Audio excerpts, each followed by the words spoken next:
this time, we'll call to order the regular meeting of the Board of Public Works, April 7th, 2025. Betty, roll please. Mayor Boyd. Here. Alderperson Carpenter. Here. Alderperson Hanson. Here. Alderperson Ledvina. Here. Alderperson Estercon. Here. All right, everyone's here. Thank you. Up next, public comment upon matters not on the agenda. Comments made during the public comment period shall pertain only to matters under the jurisdiction of the Board of Public Works. Anyone in person or virtually have any public comment on matters not on the agenda? If so, state your name and come on up to the table. I'm assuming you're all here for something on the agenda, correct? Everybody? I shouldn't assume that, but virtually, anyone out there have any public comment on matters not on the agenda? If so, now is your time to speak.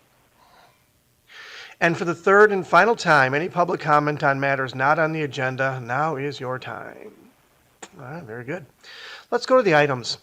Item 1, approval of the March 10th, 2025 Board of Public Works meeting minutes. I'll move to approve. Second. Motion by me, seconded by Alderperson Carpenter. Any discussion or comments? Seeing there are none, all those in favor say aye. Aye. Aye. Opposed? Motion carries. Thank you.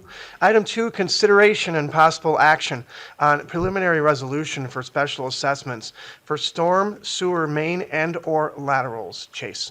Excellent. So this year we're looking to install storm sewer main and laterals to several streets, both sides of the streets throughout the city. On Project 2501, we're doing Martin Street from Butler Street south to the southern terminus. We're doing Pleasant Place from 3rd Street to the Fox River. North Adams from Irwin Street to Ridgeway Boulevard, and then North Washington Street from Brazier Park, again to Ridgeway Boulevard.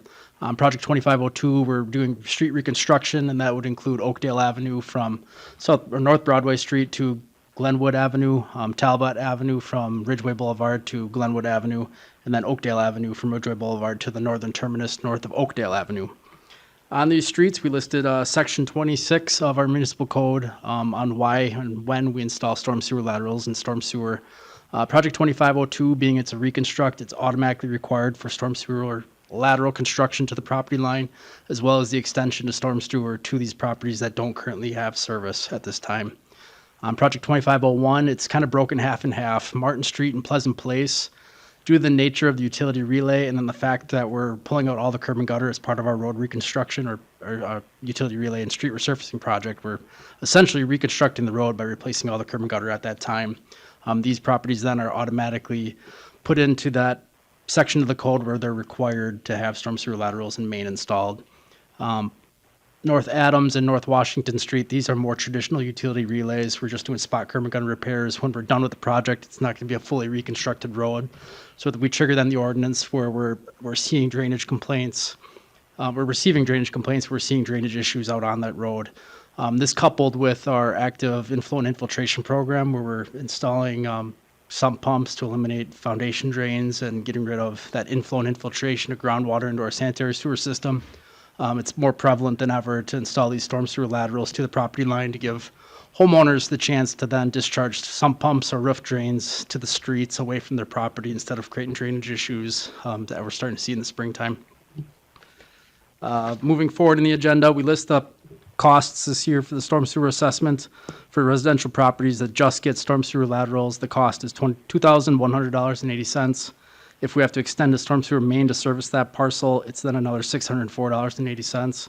For those properties that get both, the total assessment would be $2,705.60. We do have a nuance, but a different nuance on Pleasant Place with St. Norbert College. A couple of those parcels are zoned non-residential, so then they fall into the non-residential ordinance. We then charge $11.64 per linear foot of their frontage for storm sewer main. And then they get charged $2,414.06 for their 6-inch storm sewer lateral to service those properties. I'm not aware of any 8-inch or 12-inch storm sewer laterals being installed this year. These costs are generated based off a 3-year average. Storm sewer laterals themselves are 100% charged back to the property owner as they only benefit that single property, where storm sewer main is covered 80% by the city stormwater utility. It not only provides a benefit to the property owners, but it also benefits the surrounding community that travels on that roadway.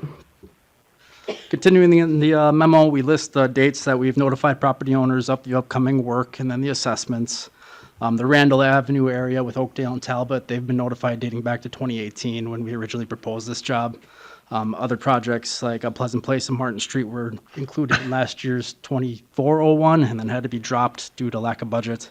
So we picked them up this year, and we list the other dates for all the other streets on 2501. When it comes to the storm sewer assessment payback, there are 4 options for property owners. First, the assessment comes due if they choose and when they choose to connect to that storm sewer lateral. Second, the assessment come due when they sell the property or transfer the property. The third would be if they subdivide the property, which we don't typically see in these residential areas. And then the fourth option would be 25 years after we issue the assessment at the end of the project. Interest then accrues on all these options for a period of 10 years. The interest rate this year is 4.36%, which is a percent over what we bond as a city. For these assessments, or usually we issue a 5-year payback period. The Board of Public Works does have the option to change that if they so wish, but our recommendation then would be to adopt a preliminary resolution with the 5-year payback period, and then have a public hearing at the next Board of Public Works meeting on May 12th. Thank you. Questions or comments? Now, I'm assuming some folks want to speak. They actually stated they wanted to, so you want to hear from them first, and we'll go from there. I'll make a motion to open the meeting. I'll second. Motion by me, second by Alderperson Ledman. All those in favor say aye. Aye. Opposed? Motion carries. Thank you. So we do have some people signed up, so I'll just go in order on this list. You'll just go to the table right there, give us your name and address. The first person signed up is Midge. And if everyone's okay and you don't want to speak because you heard this, that's fine too. You don't have to, but it's entirely up to you what you all want to do. So Midge, if you want to come up and... I'm okay. I heard what you said. Okay, and also, if anyone wants to talk afterwards or get the information from Chase, you can also talk with Chase in his office tomorrow or anytime about any of these options or what's happening going forward, just so you know. So far, you're good, Midge?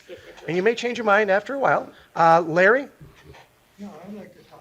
Sure, you can come on up. We just need your name and address, and then just... 222 Pleasant Place. I'd like to find out, what exactly are you going to do on my side of the street? Are you going to tear up the whole length of the street from 3rd Street down to the river? Or what are you going to do about St. Norbert's parking lot property? Are you on The the, vacant lots next to it? This is easier. He's unpleasant. Yeah, you can go ahead and answer yes. Let's just do it as we go along. so on the north side of Pleasant Place, we're installing the water main actually in that northern terrace. To do this, we're going to directional drill the water main is what it's called. So we dig a bore pit next to the parking lot, and then we'll have another bore pit way on the far end by the Fox River. And then we're going to push the pipe underground so we don't disturb all the terrace trees. The issue we have out there is the curb and gutter is in really rough shape. It's very spalled and not in the best condition. So that's what's causing us to need to rip out the curb and gutter and redo it as part of this project. So we're going to really beat on it with heavy equipment and traffic while we're doing this utility work. The north side of the street then, we'll install a storm sewer pretty much from the Fox River to the west up the streets to provide laterals to those properties that need it. I think it's going to be on the southern half of the road as the sanitary sewer already exists in the center line.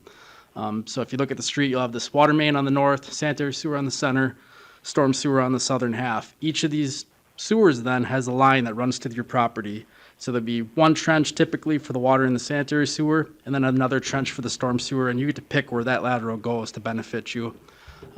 So that coupled with the curb and gutter work that we need, it's going to be just a lot of torn up areas along Pleasant Place to provide these laterals and replace the services to your lots.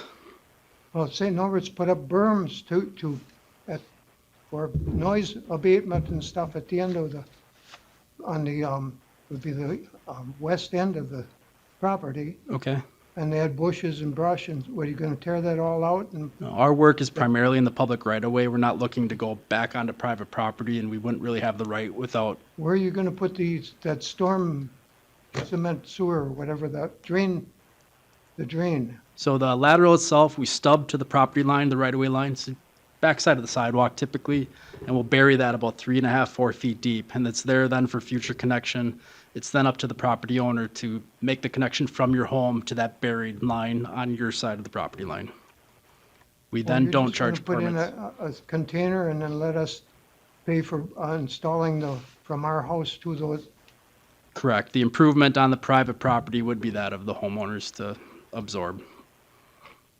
So it's gonna cost us $2,000 plus whatever it costs us to install a line from our house to that lateral. or If that- you choose to connect to it, yes. We're not forcing anybody to connect at this time, and that's why we have the 25-year payback period on this special What would it adjustment. cost to have, approximately, what would it have for a person to connect to that? from your house? On the private side of things, we don't typically see prices. We don't bid out that length. Hearing from Another homeowners, expense. it's Another expense you'd add on to right. our own. Hearing from other homeowners, it's been like $75 to maybe $50 a linear foot, then from our back of sidewalk to the home. But then that's dependent on the contractor and the availability at that time too.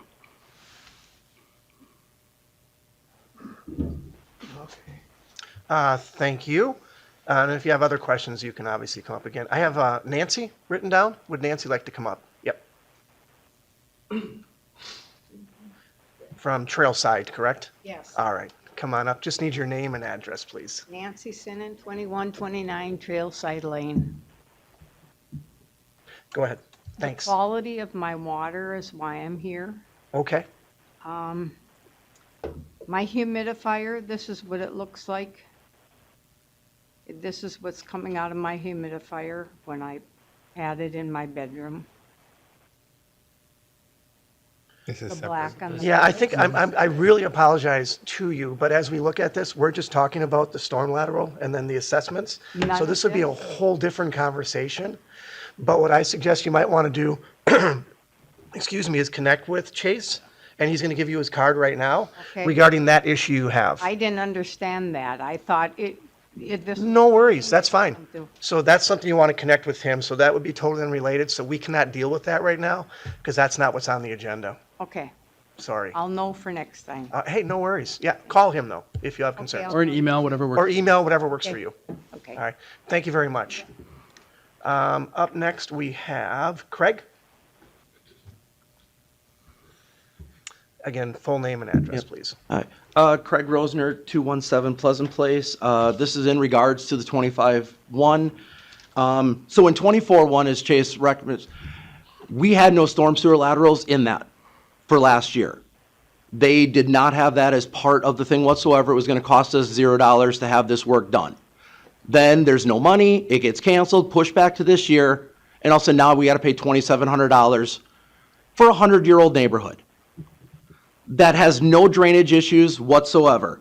So going through the addresses, 201 and 205, what are the two ladies behind me, their house, they're 22 years old. When they were built, the contractor put lateral, or however you want to call it, the piping around the house, the underground goes out into the river. So essentially the same exact spot as where you want to run them. They've got 6-inch piping going out to the river already. 208, 216, that's St. Norbert's. They don't put money into their houses unless they're forced to. 222, Larry, right, who also spoke, his goes down the road, good to go. 215 next door to me, and I'm at 217. This neighborhood was left and or designed. Everything goes downhill to the backyard, downhill to the river.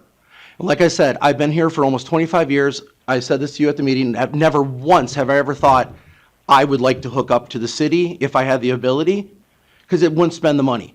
This last weekend, rainstorm, arguably one of the worst we've seen in a long time. I needed rubber boots to walk in my backyard. Within 2 days, it was completely dry.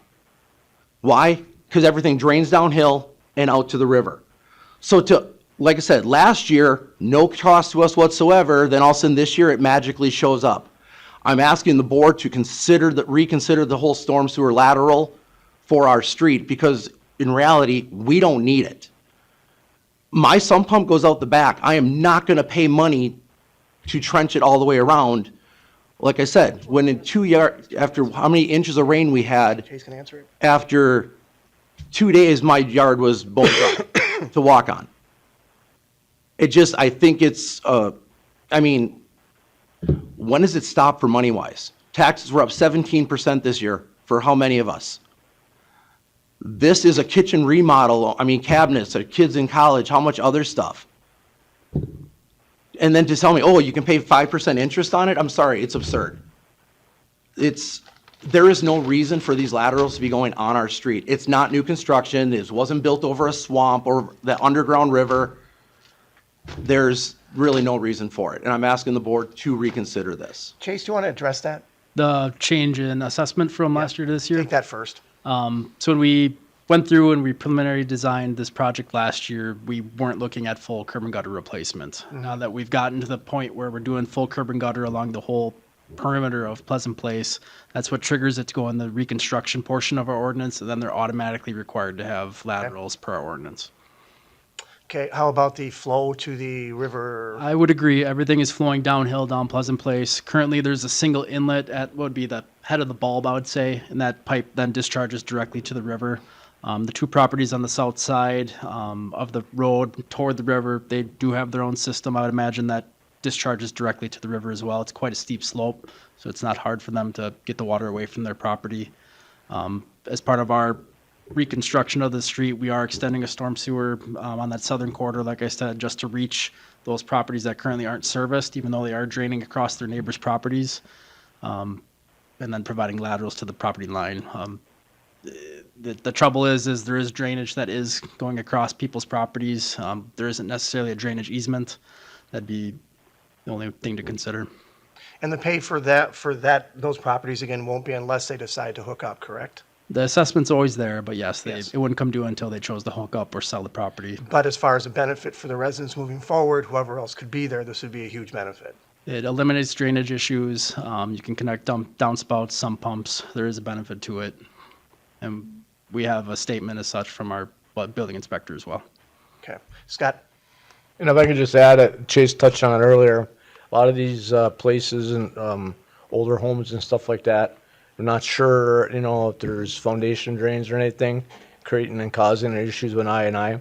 So, I mean, this is one of the reasons also to install the storm sewer and laterals, because as we find these houses that actually have basement drains and stuff like that, that potentially could go into sanitary sewer, we require them to hook up to the storm sewer to get that out of the sanitary sewer.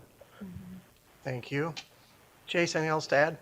Not at this time, no. Thank you very much. Anything else you want to add? Well, Greg? just out of curiosity, so how about 201 and 205 where they already have this piping going out to the river?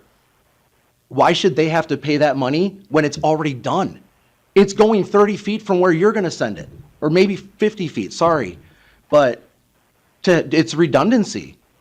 We'd have to discuss and consider. I don't have a good answer for that at this time. But your reason to me at the meeting was, Craig, oh, sorry, Craig, that was an Craig, over... Craig, just if you can just. I'm sorry. Just hold it down. I'm We're just here frustrated because discussing. I know, So we're I listening. I We normally are. speak loud, I'm sorry. Okay, that's fine. It just kind of comes across that way, but just. I apologize. talk. Yeah. Your wording to me at the other meeting was, oh, sorry, that was an oversight on our part. You never mentioned curb and gutter. You said it was an oversight. I wasn't at the last meeting. I was on paternity leave, so I was probably Sorry. there, Greg. So whoever was covering for you at that meeting on 6th Street told me it was an oversight. They never once mentioned once we sell, we could pay for it. They told me right out, you can pay for it up front, or we'll start tacking on interest for the first 10 years or whatever, and you got 30 years. They never once said anything about the other options you're throwing out there. I'm just going to go to Scott really quick. Yeah. Craig, Scott? First of all, that's not accurate, what you're saying. That wasn't mentioned about the different alternatives for storm sewer and storm sewer laterals.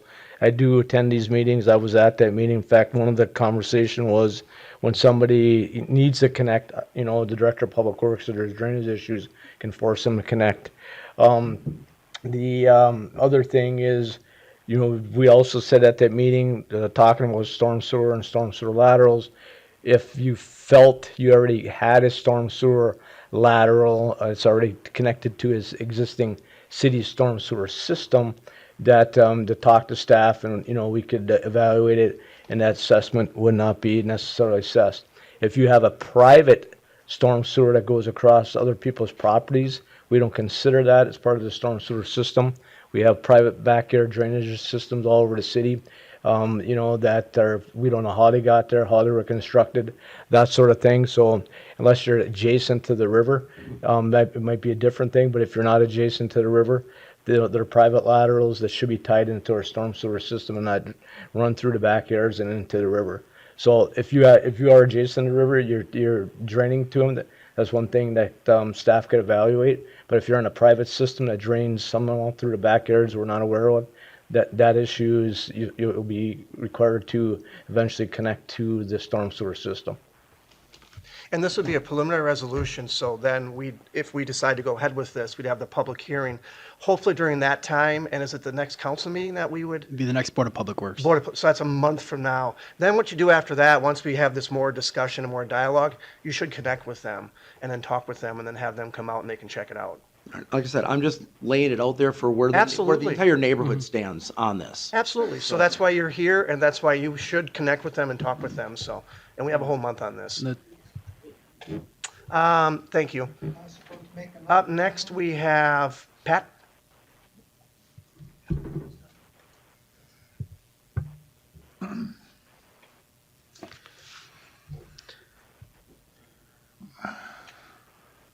It's already on. It's on? Yes. Okay. Now it's off. Now it's off. It'll be green. Yep. There you go. Now it's on. First off, and maybe I'm totally mistaken on this, but I thought we had a referendum a number of years ago that said that street reconstruction and stuff was going to come out of the general You fund. can answer that and right not- now. Scott? The referendum was passed is strictly all for street improvements, street reconstruction, curb and gutter, street resurfacing. When it comes to the storm sewer and storm sewer laterals, that's the only thing at this time that city really assesses for, and that's what we're talking about tonight. Okay. So I'm sorry, I didn't, Pat Schrader, 702 North Washington Oh, Street. thank you. So, our street hasn't had storm sewer. It's only 300 feet long, and it drains into Ridgeway Boulevard storm sewers. I agree that the street itself needs to be milled and repaved, but I'm not sure about the necessity of the total reconstruction. Last summer in Brazier Park, they put in a storm sewer to drain what I called Brazier Pond, and that fed out now to the south. So I'm not sure that this is a necessary endeavor. Do you want to try, Jason? Sure. So your segment, your road, we're not fully reconstructing. The driver behind your road being redone is the water main. It's in need of replacement. I forget if it's an old cast iron or ductile iron main, but we need to update it, make it a PVC pipe so we have less breaks and risk of breaks moving forward in the future. When we do the water main relay, we automatically then replace the water services and sanitary sewer laterals to the property line for every property. The city maintains the water service for your lot to the property line, and then it's yours to the home the rest of the way. We do the benefit to the homeowner by replacing their sanitary lateral to the property line. You own that line all the way to the main. It just prevents future risks where you don't have to tear up the road should something go wrong, and provides you a new hard plastic pipe so nothing really should go wrong moving forward. In doing this, you noted Brazier Park, your area, there are drainage concerns. We have had drainage complaints over the years with standing water. And then you also have that coupled with your severe, Standing water in the park. and And the you took surrounding care of that neighborhood. last year. We did in the park. That was a big lake, like you said. But your entire neighborhood have had drainage complaints come to the city. And then we have really severe inflow and infiltration concerns with your part of the city as well, where we have foundation drains present. We need to separate that flow from the sanitary sewer system. So as we add more sump pumps, there are going to be more water discharge onto the surface and then more drainage complaints moving forward. So now's the time to provide laterals. Drainage complaints from people on Washington Street? Yes. Okay. Not sure who that is, but, so then I got the letter about, if they have to go behind the side, to sign off on this letter. Well, how do I know if they have to do it or not? It's your plans. Is that the temporary construction easement letter? Uh, Looks like it. yeah, yeah. So that allows us then to relay the laterals to the property line. And when we do that, our trench, when we dig it, it'll extend past the property line so we can get that pipe all the way out of the right of way for you. So that just gives us permission to then dig onto your property a bit to relay these pipes, and then we'll restore everything to a. Don't you know if you have to do that or not? Every property in our project got sent that letter that we're requesting for permission to do this. And then there's a, I mean, this is your project, and there's $175, $125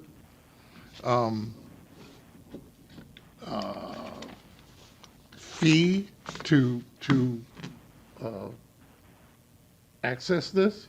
If you choose to connect to the storm sewer lateral we provide in the future, the plumbing permit is $125 to make that connection. What do you mean if I choose? Who, We're not forcing anybody at this point to connect to the No one is storm being sewer forced to laterals. connect at this time. And that's what we were trying to say at the start of the whole thing. No one's being forced. We hope that's clear. I mean, and then there are options. I guess I to don't- decide to, with the 5-year payback and, Right, we try to keep this as friendly as possible, and that's why we do the 3-year average, just to kind of level out the costs, so there's no big spikes. I think this year. But how do I know? Go down. How would you know? don't you have to tell me if I need to connect or don't need to connect? I mean, how do I know what my obligations are? Only the Director of Public Works would force you to connect. So there's different scenarios.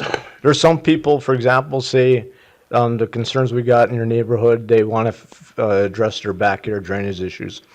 They tell us where they want the lateral. They run the storm sewer to backyard drains to pick up their, their drainage issues in the back. They know there's some pumps causing issues with their backyard drainage issues, so they want to connect. After everything is done and said, and people that's connected, have connected, and property owners that don't want to connect, we get complaints that the sump pump's creating problems. And if there's a property owner, and I just had it on a project from last year, the sump pump was creating a drainage issue, so my office sent them a letter forcing them to hook up. So if you don't have any drainage issues in your backyard, never have any standing water, and you don't have a sump pump that creates drainage issues, most likely you won't have to hook up. But if you have a sump pump that's creating drainage issues, or backyard ponding issues, most likely you're going to be hooking up. So I have a sump pump. I've been told, I live right next to Brazier Park. I've been told by the Butzes that I bought the house from, Doc Zovnik that owned the house next to me and also the house going to Ridgeway Boulevard, that my sump pump is hooked up through an easement going to the storm sewer in Ridgeway Boulevard, which was done in the late 50s probably, when they built those houses. So what does that mean to me? We would not force you to disconnect from that system. If you want to continue to use it and it's working well for you, by all means, continue to use it. This lateral will sit out in the right of way for you to connect to it at a later time. What we see happening with these backyard drainage pipes, neighbors no longer get along, people move and they forget about these pipes and the agreements, or there's not an agreement in place or even an easement in place where it can cut across neighbors' properties. So what will happen is a tree, let's say, grows on the furthest downstream. That tree will then plug the pipe and it'll back up flow to everybody else upstream from that. There's no legal action you have then to do that correction to that pipe. And that homeowner that owns that tree can say no and really put everybody in a tough spot upstream where. My other question would be, last year when they were doing work on Ridgeway Boulevard, did they reconnect my easement to the storm sewer? Every pipe that we find in the storm sewer should be reconnected. We didn't relay the storm sewer as part of that work. We can verify, and if we see something, get in touch with you again. All right. Thank you. thank you very much, Pat. Larry, I think you had your hand up. You want to come up again, I think, correct? Come on up, Larry. Yes, one thing I forgot, St. Norbert's has a 100-car parking lot right to the abuts against the back of my property. They have 3 large drains in their parking lot, but yet they push the snow off the parking lot up against my fence, and then all that drainage is, doesn't run towards the drain, it runs into my yard. So I was forced to get a sump pump to pump it out. Are they gonna do anything to deal with the parking lot,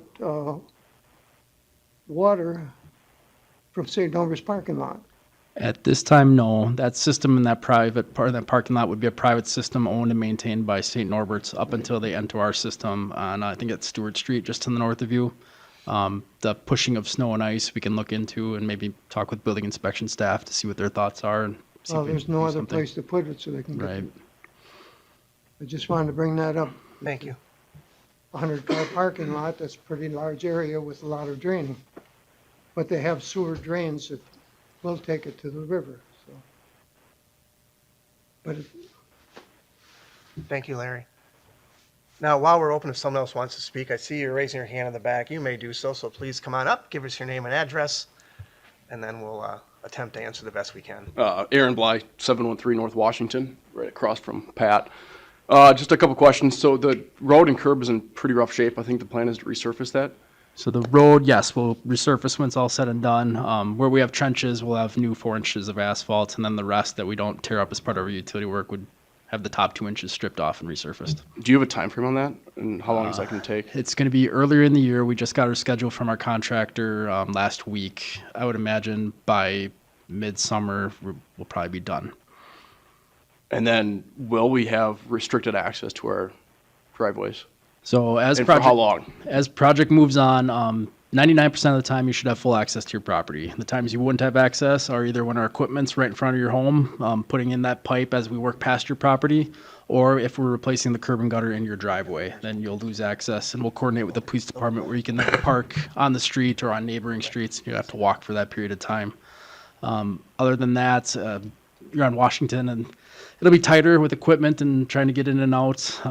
Maybe during the day, if equipment's staged and you can't get by, you might have to park on street, and then at night you'll be able to get into your lots up until that point where if we're doing curb. And the curb gutter. contractors in the city connect with the folks. Yep. well, Before we for start work, you'll get notice from our all the contractor. information. Yep. Okay. But midsummer, you're thinking I'm thinking midsummer. July?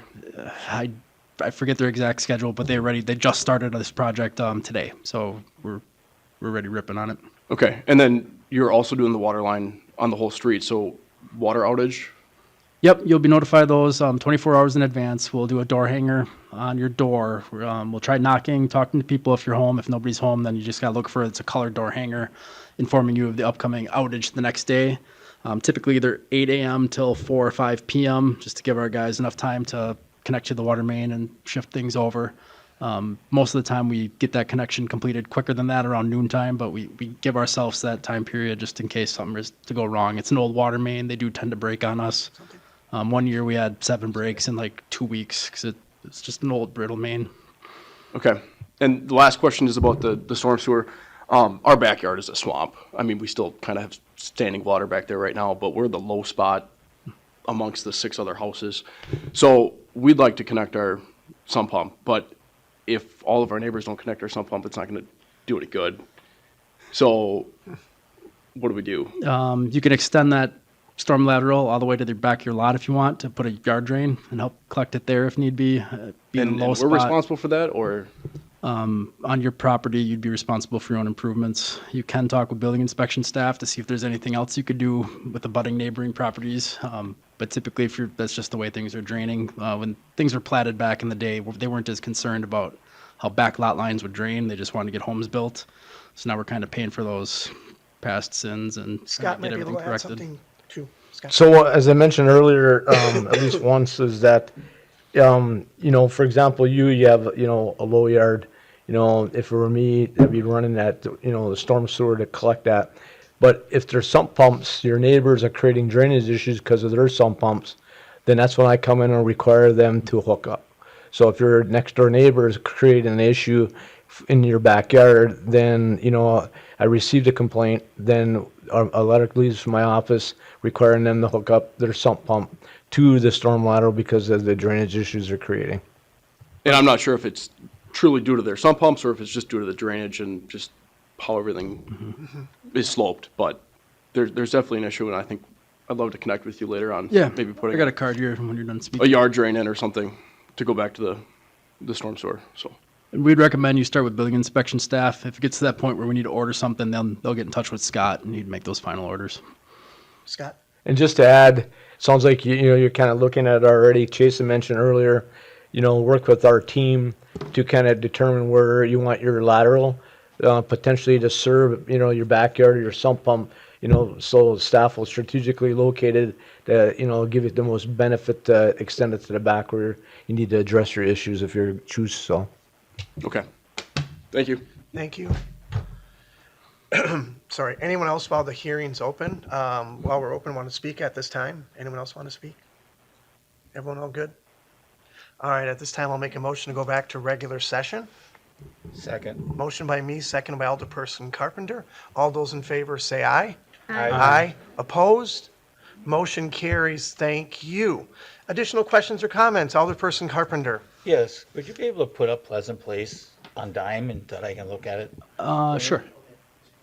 You want dime or would my map in the agenda? Whatever map is that I can see. So if I can, my recollection from many years ago, there's a catch basin at the end of that street that the gentleman says that runs right to the river. Yes. And then I'm gonna say 20-some years ago, Tim Halbrook built them homes, probably what those ladies live in, that also has the water that he created. He legally should have done that back then. I don't know. I can't answer those questions. It's done and I hate to say it's water over the dam, but. Well, you did say it. I did say it, but Can't undo that. undo it. So St. Norbert's on their property, I just trying to figure out where that barrier is on that map and that the gentleman was talking about. Here's the parking lot that was referenced. I think the barrier is right here, All right, and then his Maybe house here. where he's getting all the trouble from them pushing snow would be this one here. right there. So they shouldn't be shoveling snow up on his property, but. And they don't have no drains inside that, They do. You can see the concrete pad. Right here's a storm Okay. drain, and then I think here's another Right up one. there's it, yeah. and where do those go then? I don't remember offhand. I don't have their site plan in front of me. I can look Okay, up. I'm It's either just- Third or Stewart Street, one of the two. Okay, so they do go to a storm sewer. Yes. And that storm sewer is probably just going right down Pleasant. This storm sewer is working its way elsewhere. Pleasant is its own little system. This one would go down, I forget what road this is that we've abandoned, to the Fox River Marsh. Because some of the reason I'm just asking these questions is because we've been putting in a lot of retention ponds and everything and trying to stop water going from our storm sewers Yes. strictly to the Fox River. In locations like these, we're switching over to catch basins. Pleasant Place will have a catch basin installed at the end. It'll be similar to an inlet, but it'll have a 2-foot sump to catch solids in the bottom, and that helps provide treatment where we can't provide retention ponds. Okay, I'm just trying to get enough information here so I understand what I'm talking about here. Okay, and then, I know what homeowners don't like to hear this, but that is an old street, that's an old area. But somebody's gonna buy that property someday, you're never gonna live there, or if you live there forever, you pass away or something. And I think the city, it might feel like something you don't necessarily need today, but somebody may want it at a later date. And we don't know when that later date could be, and don't take this. So we'd like to put it in now because all of a sudden somebody else wants it. The road's all done, improvements are done, and now you're tearing things up to try to get to do something later. So I just looking over this and trying to figure some of this out. Thank you. Thank you. Other questions or comments? Alderperson Hanson. Yeah, in terms of the Randall, Oakdale, Talbot neighborhood, do you know why a portion of Oakdale already has the storm sewer but not the other portion? Yeah, I'm gonna zoom over on Dime again just to help show.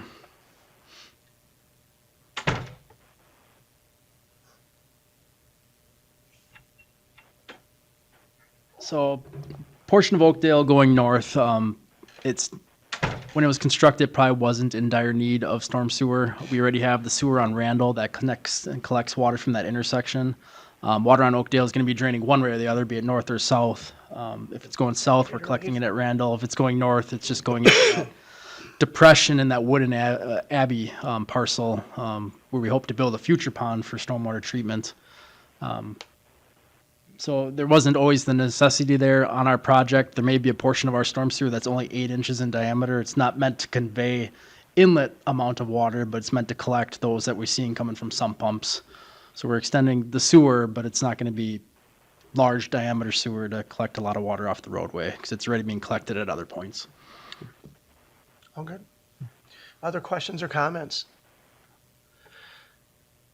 That said, I'd make a motion to approve the preliminary resolution for special assessments for storm sewer main and/or laterals. I'll second. Motion by me, seconded by Alderperson Ledvina. And again, for all the folks that are here, we appreciate you being here. This can continue the dialogue. If you have additional questions or comments, please connect with staff prior to the public hearing at the next Public Works meeting, which is next month, May 12th. May 12th. Betty, do you have a question? I was just going to ask as part of the motion if you'd like to set the 5-year payback and the public hearing for next month.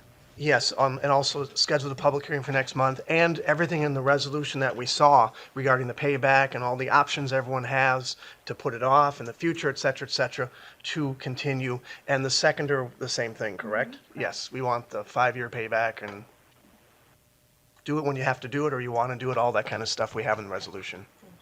You're welcome. Other questions or comments? Seeing there are no more, all those in favor say aye. Aye. Aye. Opposed? Motion carries. Thank you. Item 3, and I think he's giving cards out. Item 3, consideration and possible action on the golf cart ordinance 15026. That's Chase 2, isn't it? No, Eric Ziegler. Oh, Eric Zigerlicki, I think you're out there. Eric, you can take this one. Yes, sir. Good evening. I apologize. My camera doesn't seem to be cooperating with me tonight, so you just get to imagine. Anyway, the golf cart ordinance, we started talking about this with the legal team and assessing it as part of our operations. As you know, last year we invested in purchasing Eric, just one second. equipment. Eric, 1 second. By the way, Yep. you guys don't have, if you guys are done, you can. I just want to hear this part. Oh, you guys do whatever you want to do, okay? Just so you know. I don't want to hold you here. Okay, thanks. Eric, go ahead. Oh, yes, sorry. So last year we invested, we made the decision to do leak detection out of the water department instead of contracting it. And as we found out, we did the west side of the city, and in assessing our operations, it was brought up to see if we could use a golf cart to make our process more efficient. We had discussed with the police chief and legal as far as the ordinance goes. We talked with other municipalities who have done leak detection, such as the Village of Howard and a contractor that we've used in the past in Ferguson. And they all said that using a golf cart helped to make their operations more efficient. And so we went down the path to try to make it so that in talking with legal to make sure that we were doing the right thing with as far as our staff goes, is, you know, to utilize the golf cart on the roads, that we were doing it in the proper manner for the city and to help our operations. So that's why we brought forth the ordinance tonight to get a recommendation from the board. Thank you. One question, do other communities do this? I'm reading through the memo right now. I don't know if you said that. Yes. Yep. So one of our Central Brown County Water Authority members, the Village of Howard, they actually have a golf cart that they are willing to lend us for our operations this year as we go through the east side of the city. So they have been utilizing a golf cart in their leak detection operations for many, many years. And they found a lot of success with that in helping their efficiency side of the good part is that with a golf cart, it's a light vehicle. It's not gonna tear up yards and stuff like that. And we're able to utilize the sidewalks. And also the important part is, since we use acoustic leak detection equipment, is that the golf cart will shut off when we stop at each curb stop or a valve or hydrant. And the quieter the surroundings, the better the equipment works. So it helps. It's built on noise and pinpointing that noise for leaks. And so the quieter the surroundings, the more accurate the equipment is. And so that's a big part of it. When we looked at other pieces of equipment, four-wheeler or side-by-side, they're not meant to turn on and off constantly as you go throughout the city. And the golf carts are just made to do this, and they've had good luck with it. So hope that answered your question. Yeah, it did. I'm assuming that it would be like really, I know sounds like we're gonna borrow it, but it would have De Pere plastered over it so people know that that's what this is versus going to Ledgeview and, launching some golf balls. And then the ordinance chapter 150 would clearly state, just so everyone can hear this here and wherever else, that it would just be revised to allow this one golf cart for usage in the city for use by the water department, correct? I'm not sure if I don't know that it's just for this purpose, or if the other organizations or departments could utilize a golf cart for their right. No, I'm sorry. I their apologize. operations. Right, but it does state in there strictly for city employees or for city usage is what I see in chapter 150. That's more my question, not just for the water department. Yes, All right. correct. Thank you. All right, I have enough. Other questions, anybody? Makes sense. Make a motion to approve. Well, second. We have a motion by Alderperson Hanson, seconded by Alderperson Ledmina, for approval of the golf cart and the change in ordinance to allow the city to utilize it just for city purposes. That said, all those in favor say aye. Aye. Aye. Opposed? Motion carries. Thank you. Thank you, Eric. I think you might have another one here. I'm not sure. All right, don't go I anywhere. do. Yes. All right, well, don't go anywhere. Item 4, consideration and possible action on the 9th Street Tower cleaning and overcoating project. Eric? Yeah, so when we did the RFP for the cleaning of 9th Street Water Tower and solicited, there were solicited 11 companies for the cleaning and the overcoating. We did get 3 bids back. They were well above what we were looking for our budget. Obviously, as you can see in the memo, we have a $50,000 budget, and our lowest bidder was $135,000. So Scott and I discussed that we did want to continue with this project moving forward, but I needed to reword an RFP to go out. So at this point, we would like to resubmit an RFP out for the cleaning and then just spot painting of the water tower. And we do believe that we could get bids back under the $50,000 budget. But at this point, with these 3, we're recommending that this would be rejected. It's just way over our budget. So for now, and then we would, depending what the board decides tonight, we would resubmit to these contractors a revamped RFP for the cleaning and the spot repairs only, in hopes that we could still get some of this work done yet this year. Very good, thank you. Questions, comments? Alderperson Carpenter. So the bids that came in and the job you wanted to do, and we reject that. So now you want to spend $50,000, and so each year we're going to do this for $50,000 a crack. So how long, if the first thing that get bidded out, how long were you expecting that to last or be covering us? Eric, you can take that. Yes. Yeah, so the cleaning, we try to do that every 10 years or so. We had thought maybe that we could do a clear overcoat of the entire water tower, but with the prices and things that have gone up over the years, we did not anticipate that the cost would be this high. Unfortunately, it's just we haven't done a bid like this in a long time, and so these are the numbers that came back.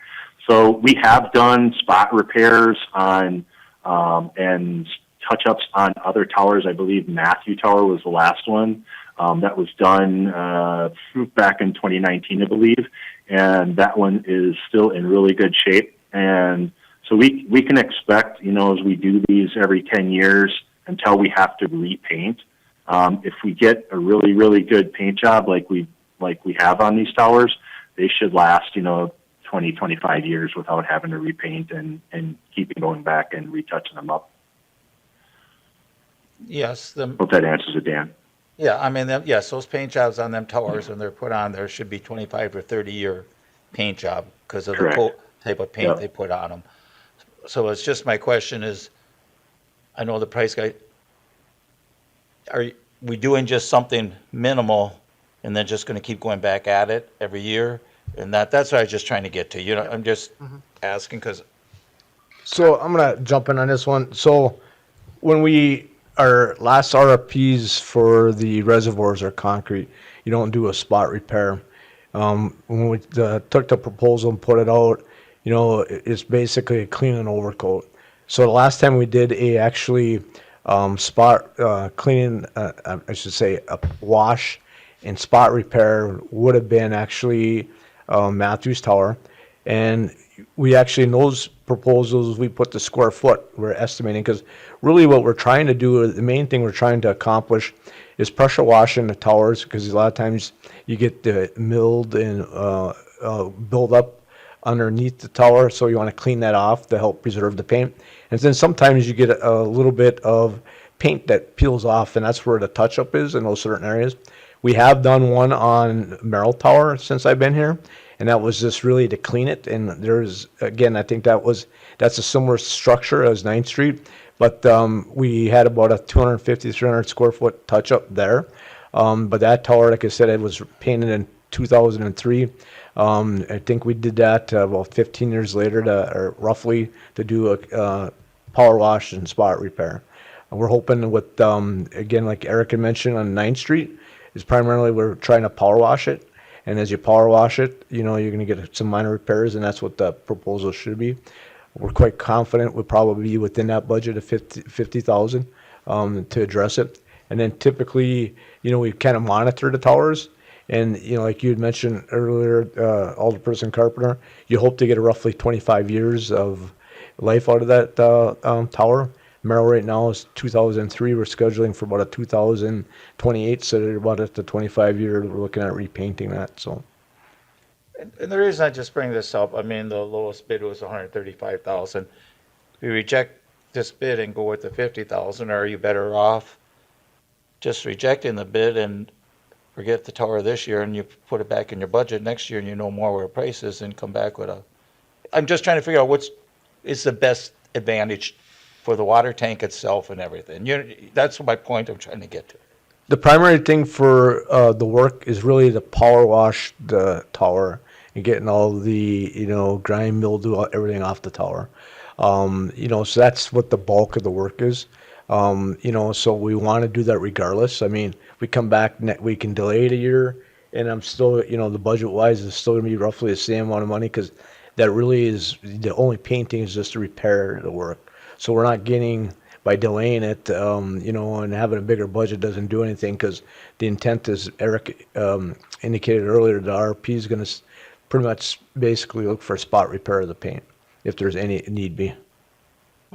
And I'm hoping you can get somebody at 50. I just thinking the reason this pricing's getting high is because there's overspray and everything when you start doing this power washing, and there's buildings around, and too many of these companies are getting sued when they do their work. So now they're building up their prices. I can tell you right where they're building their prices up. And when we did Merrill wasn't that costly. That's why when I set the budget up, with the inflationary numbers, I felt we'd be well within it. And like I said, the biggest thing on it, after Eric talked to the supplier or the contractors, was the fact they were thinking they're basically going to overcoat it, which is much more work, because then you got to, kind of like when we painted the 9th Street Tower in the neighborhoods, they had to actually put tents up and everything for the overspray.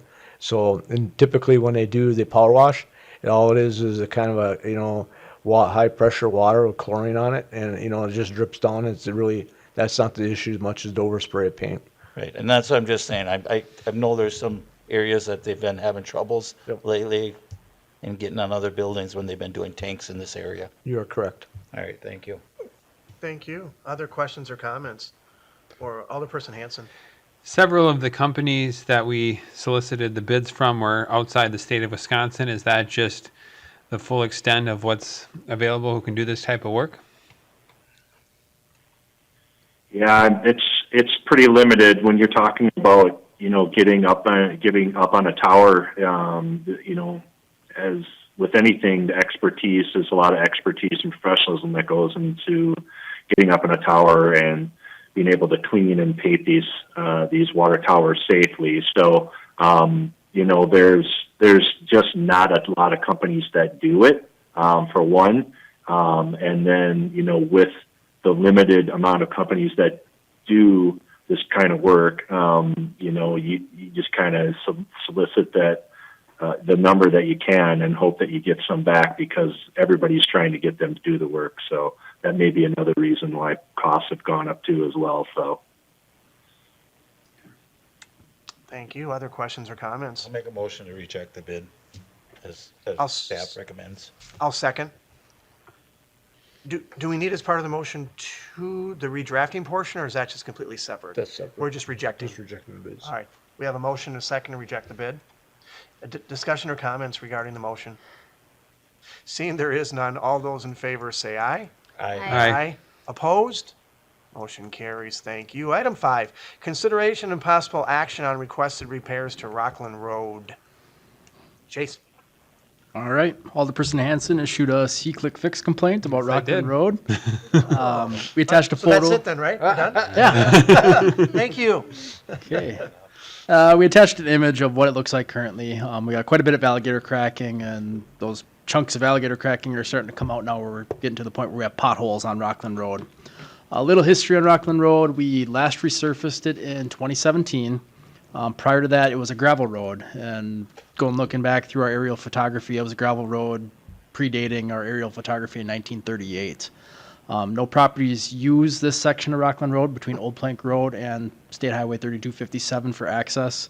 It was primarily just a farm access road to get equipment onto the farm fields prior to the development on the north side with Cornelius Martin Court and that subdivision.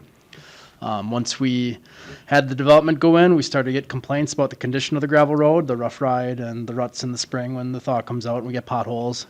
Then the dust in the summertime when everything then dries out and then cars are traveling down a gravel road and kicking up dust toward people's back patio doors. In 2017, we pulverized the gravel road. We put a 2-inch coat of asphalt over the top, knowing this was a future corridor for the Southern Bridge. We're to the point now where the Southern Bridge is a reality. This segment of Rockland Road is part of GV, I think, 16, and they're anticipating closing it down in 2027 to accommodate road construction for the bridge and GV working their way east. So looking at that and taking the background into account, we kind of identified 3 options what we could do with this portion of Rockland Road. The first is kind of a do-nothing. We have at the the yard waste site just down the road on Rockland Road, piles of gravel. We could take a loader, grab a scoop in the springtime or as complaints arise, go down Rockland Road, fill any potholes that we see with the gravel that we have available, back drag it so it's smooth and rideable, limp it along until 2017. The maintenance costs for that would just be absorbed by staff as part of our annual maintenance work. The second option we identified would be closing down Rockland Road. Nobody uses it for access. Everybody has access off of Old Plank Road. Yes, those streets would see additional traffic in this period up until then the bridge gets constructed in 2027. The third option would be to pulverize the existing asphalt and bring it back to a gravel road condition. It's what it was for a better part of a decade or a better part of a century. Go back to gravel. It would be about $10,000 to pulverize. We could add it to our project. 2501, our contractor, has confirmed he'd hold the price to accommodate this work. And then we'd have to maintain that gravel roadway as ruts and potholes then develop in the springtime as things thaw out and the road takes on water and melts and freezes. items like resurfacing the road or doing pothole patching weren't really considered. Resurfacing wise, it's probably $40,000 to resurface the entire segment here. And you're looking at an expected lifespan of only 2 years with the highway coming through. Pothole patching isn't terribly feasible because it's kind of, you're chasing the rabbit down the hole into Wonderland at this point. You're going to take out chunks of alligator cracked asphalt and then you're just going to keep chasing it down the road, where it's just better off to have resurfaced or done a patch in these sections. It's not really suited for a mastic or a cold patch sort of remedy. So staff's recommendation is kind of the do nothing approach. We'd recommend with the gravel piles right down the road, we can maintain it, fill in the potholes in the interim until the road's eventually shut down. But we just wanted to present options to the board for consideration tonight. Thank you. Questions, comments? Alderperson Hanson. Yeah, this is a tough one for me just because there are some residents on Old Plank Road, as well as Cornelius Martin Court and Oakwater Court, who I know do use this section of Rockland Road to get to their houses. I know they can access it theoretically north at the north end of Old Plank Road, but that is a bit out of their way. It's not as much of a direct route. So I hate for them to have to go 2 years on a rough road, but I also understand staff's point about $40,000 is a lot for just a 2-year fix. So I was hoping the mastic, that new mastic machine we have, could maybe be used, but I hear Chase saying it's not feasible. It wouldn't be terribly cost effective. And what would your limits be? Where would you clearly define that limit of that patch? And it would just grow to the point where we should have just resurfaced it. It would have been cheaper then to resurface it for the amount of mastic we're putting down.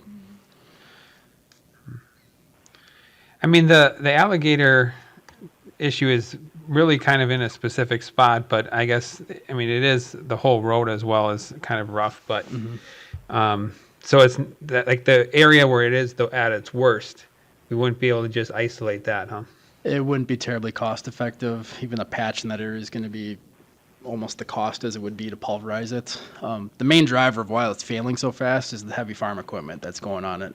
Even right after we paved it in 2017, we had complaints about a juddery ride as people went down it, and that was because a tractor had went down it on a hot day, and we had ruts from their tractor tires all the way down the road, and it felt corrugated almost.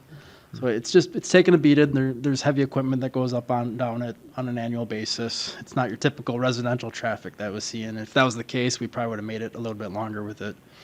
So it's going to be shut down inevitably. Any more? Alderperson Hanson? No, I'm good. Alderperson Carpenter? So your alternative is your number one, we're gonna just maintain it bare minimal right now. And then the other one was to close it completely off. So what does that do to the farmer that wants to use that? He would still have access off Old Plank and be a little bit more out of his way. He could also access off the state highway. You'd have to jump a ditch at that point with tractor equipment if he's towing something, not ideal. But The only reason I'm saying this is because I'm for what you're offering. And if it gets worse, then the road gets closed. Goes to option number 2 if it happens before 2027, and people just gotta go around. Yeah, because it's not 'Cause that- I theoretically mean- they can go around, they can go around. Yeah, I mean, it's it's an just, alternative. it's all about convenience. no, it's kind of a lose-lose out there. There's not really a good I understand. silver bullet for this one. No matter what we do, it's inconvenient to someone. Yes, I understand that. Yeah, I drove out there today, just check it out. I haven't been out there for a while, because no one ever uses that, really. They Right. just don't use it. Clearly, some people do, and I don't doubt that he hasn't heard that, but I'll make a motion to go with the post-rough road signs and filling potholes with gravel until Rockland Road from Old Plank Road to Greenleaf Road is closed for GV16 construction. I'll second. Motion by me, seconded by Alderperson Ledvin. Additional discussion or comments? All right, seeing there are no more, all those in favor say aye. Aye. Aye. Opposed? Motion carries. Thank you. Item 6, consider and possible action. Just let that sink in, people. Item 6, consider and possible action regarding proposals for hydrant painting. I make a motion to approve. Second. Only way we get through this. Motion by Alderperson Carpenter, seconded by me. Discussion or comments? Alderperson Hanson. Yeah, Scott, in addition to the aesthetics of it, I know the colors of the caps of the hydrants signify something. I think the water pressure. Can you just talk about that? Actually, the colors represent the amount of flow. So if you got more than 1,500 gallons a minute coming out of the hydrant, they're blue.